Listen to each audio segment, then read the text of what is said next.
Denta water and infra solutions limited का IPO आ चुका है। अभी इस आईपीओ में क्या अच्छा है क्या बुरा है, अप्लाई करने लायक है या नहीं है, कंपनी के फाइनेंशियल्स क्या है, साथ ही साथ आईपीओ की डिटेल्स, ये सब कुछ जानेंगे इस वीडियो में। तो चलिए गाइस, बिना कोई देरी के वीडियो शुरू करते हैं। वीडियो में आगे बढ़ने से पहले मैं आप लोगों को बता देता हूँ, मेरा नाम है प्रशांत, आप देख रहे हैं इमर्जिंग बुल्स, और इस वीडियो में हम लोग जानेंगे Denta water and infra solutions limited का आईपीओ एनालिसिस। ठीक है, तो चलिए सबसे पहले हम लोग आईपीओ की कुछ डेट्स जान लेते हैं। अभी अगर हम लोग आईपीओ की डेट्स देखेंगे तो 22 जनवरी को ये आईपीओ शुरू होगा, यानी कि कल के दिन, और 24 जनवरी तक यानी कि फ्राइडे तक ये चलेगा। 27 जनवरी को यानी कि जो मंडे है उस दिन अलॉटमेंट हो जाएगी, और 28 के दिन ट्यूसडे को आपके अकाउंट में रिफंड आ जाएंगे अगर आपको आईपीओ की अलॉटमेंट नहीं मिली है तो, और अगर अलॉटमेंट मिली है तो सेम डे आपके डीमैट अकाउंट में शेयर्स भी आ जाएंगे। और 29 वेंसडे को ये जो भी स्टॉक है ये स्टॉक एक्सचेंज पे लिस्ट हो जाएगा। ठीक है, कुछ और डिटेल्स जान लेते हैं। तो फेस वैल्यू की बात करेंगे तो 10 रुपये की फेस वैल्यू पर है।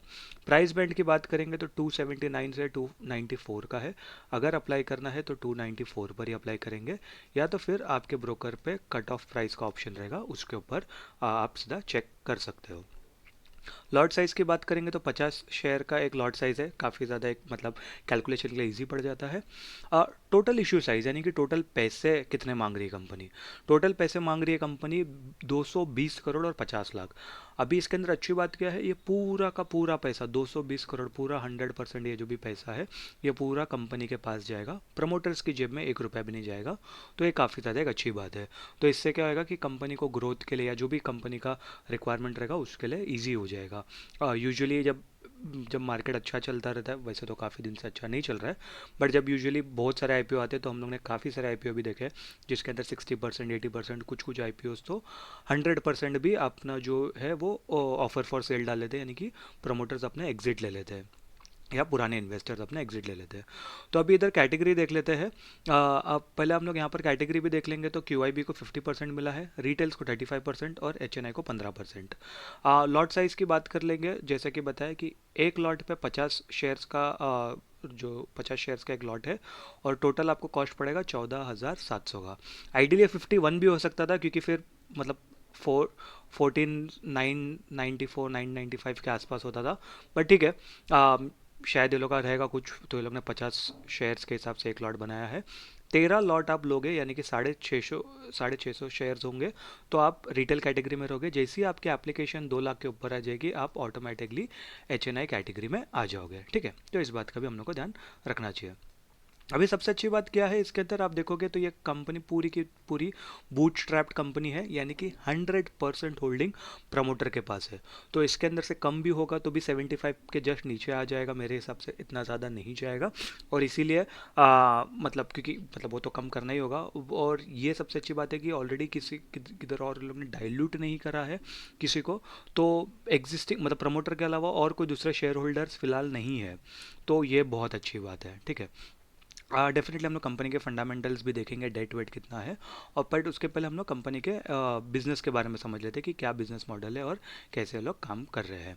ठीक है, तो कंपनी शुरू हुई थी 2016 में, लगभग 10 साल पुरानी कंपनी है।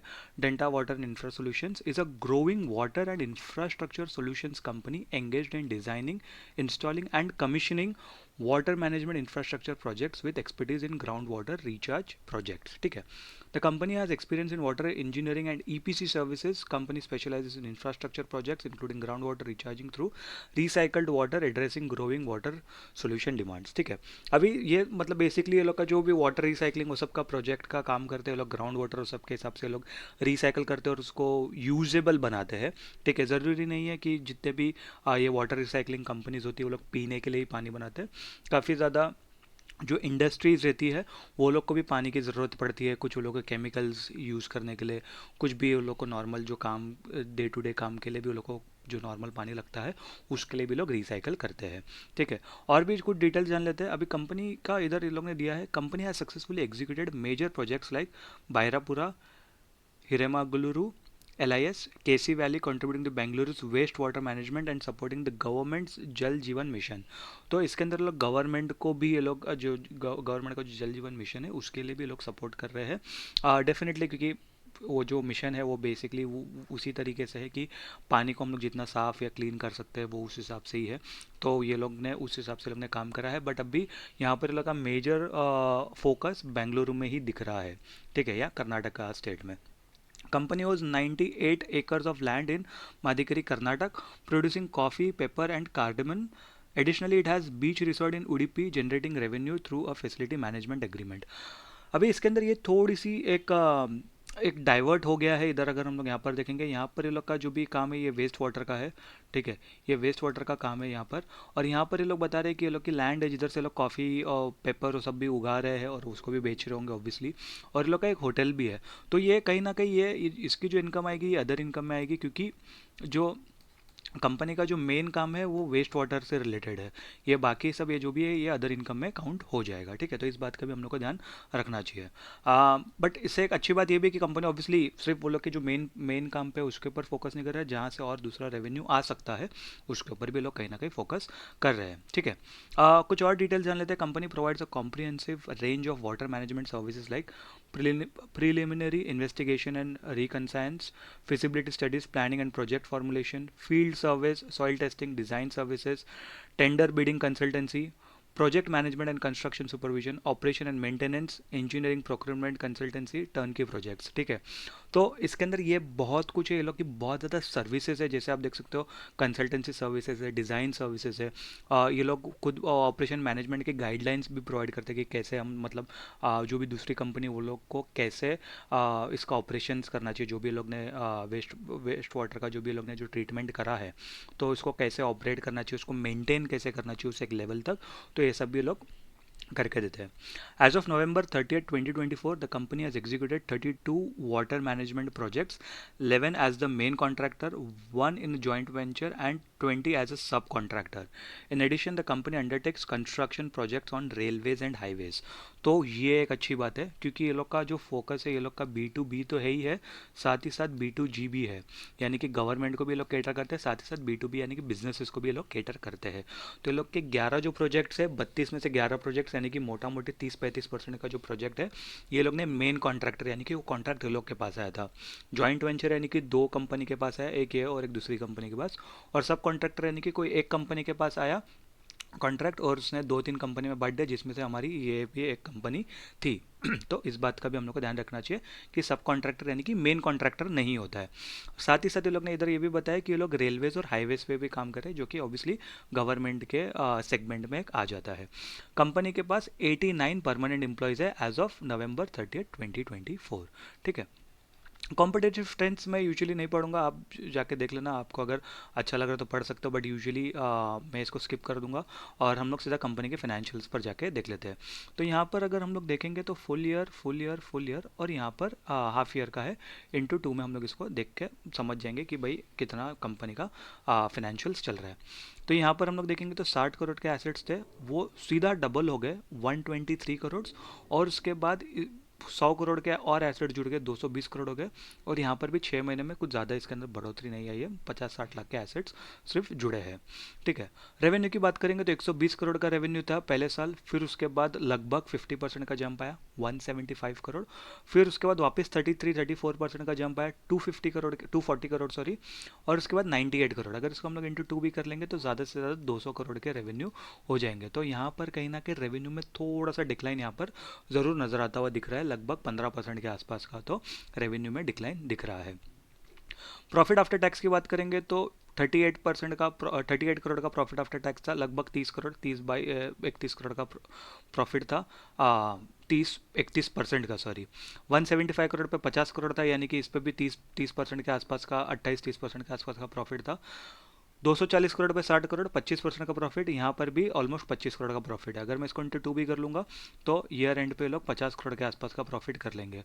तो मोटा मोटी 25% का लोग का पैट मार्जिन चल रहा है, जो कि काफ़ी ज़्यादा एक अच्छा नंबर है, ठीक है।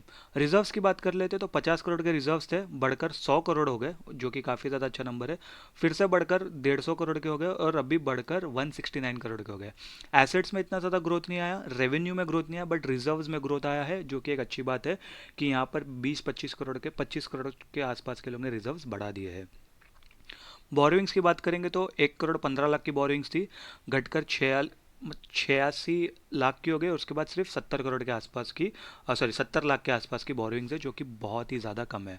तो इसका debt to equity ratio definitely हम लोग को ऑलरेडी समझ में आ रहा है कि काफ़ी ज़्यादा एक अच्छा नंबर होगा। कंपनी की बात कर लेते हैं यहाँ पर मार्केट कैपिटलाइजेशन की, तो 800 करोड़ के नीचे की कंपनी है तो डेफिनेटली ये एक नैनो कैप कंपनी कंसिडर हो जाएगी। आरओई की बात करो तो 36.36 का आरओई है, जो कि काफ़ी ज़्यादा अच्छा नंबर है। 77% का आरओसी है, वो भी बहुत अच्छा नंबर है क्योंकि कंपनी का ज़्यादा डेट नहीं है।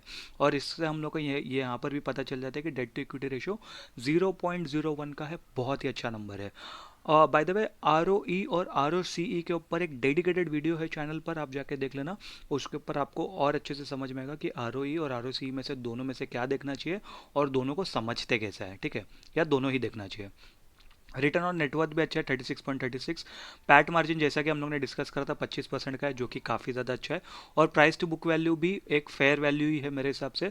कंपटीशन के हिसाब से आप देखोगे तो कहीं ना कहीं फेयर वैल्यू है, ज़्यादा ये ओवर वैल्यूड या अंडर वैल्यूड नहीं है। बट मेरे हिसाब से मतलब इन जनरल जो है, मतलब हर एक इंडस्ट्री का, हर एक सेगमेंट का अलग अलग प्राइस टू बुक वैल्यू होता है।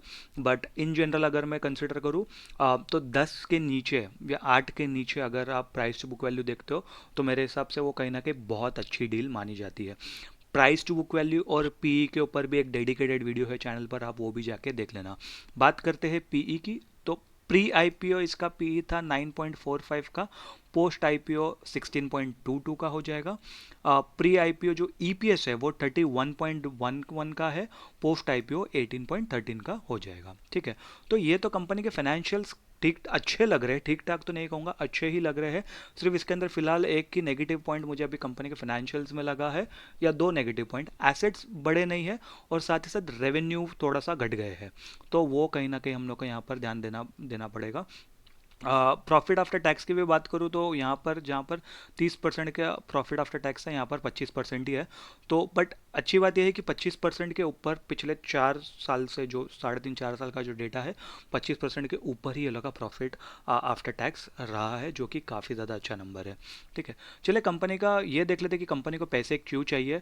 अभी अगर हम लोग यहाँ पर देखेंगे तो जनरल कॉर्पोरेट पर्पस को हटा देते हैं, जनरल कॉर्पोरेट पर्पस कुछ काम का नहीं है। इधर लोग ने लिखा है to meet working capital requirement of the company, यानी कि जो रोज़मर्रा के लिए जो लोग को पैसे चाहिए रहते हैं वो उसके लिए लोग को पैसे चाहिए, इसके लिए ज़्यादा बड़ा आईपीओ नहीं है, काफ़ी ज़्यादा छोटा ही आईपीओ है, मैं कंसिडर करूँगा। 220 करोड़ का आईपीओ है। कंपनी के फाइनेंशियल्स अच्छे लग रहे हैं, इंडस्ट्री काफ़ी ज़्यादा अच्छी है। इसके ऊपर डेफिनेटली मैं अप्लाई करने का सोच सकता हूँ, एटलीस्ट एक लॉट के साथ तो अप्लाई करने का सोच सकता हूँ, अगर मल्टीपल लॉट्स नहीं सोचूँ तो। आप ज़रूर कमेंट करके बताना कि आपको क्या लगता है कि ये आईपीओ कितना अच्छा हो सकता है, आपको कैसा लग रहा है कि कंपनी अच्छी है या नहीं है, सेगमेंट अच्छा है या नहीं है, आप अप्लाई करने वाले हो या नहीं करने वाले हो, वो सब कुछ कमेंट करके ज़रूर बता देना। आई होप आप लोगों को ये वीडियो पसंद आया होगा। वीडियो अगर पसंद आया होगा तो वीडियो को लाइक कर देना, चैनल को सब्सक्राइब कर देना, नोटिफिकेशन की घंटी ज़रूर दबा देना, और साथ ही साथ अपने दोस्तों के साथ और अपने रिलेटिव्स के साथ ये वीडियो शेयर कर देना। मैं मिलूंगा आपसे अगले वीडियो में, तब तक के लिए गुड बाय।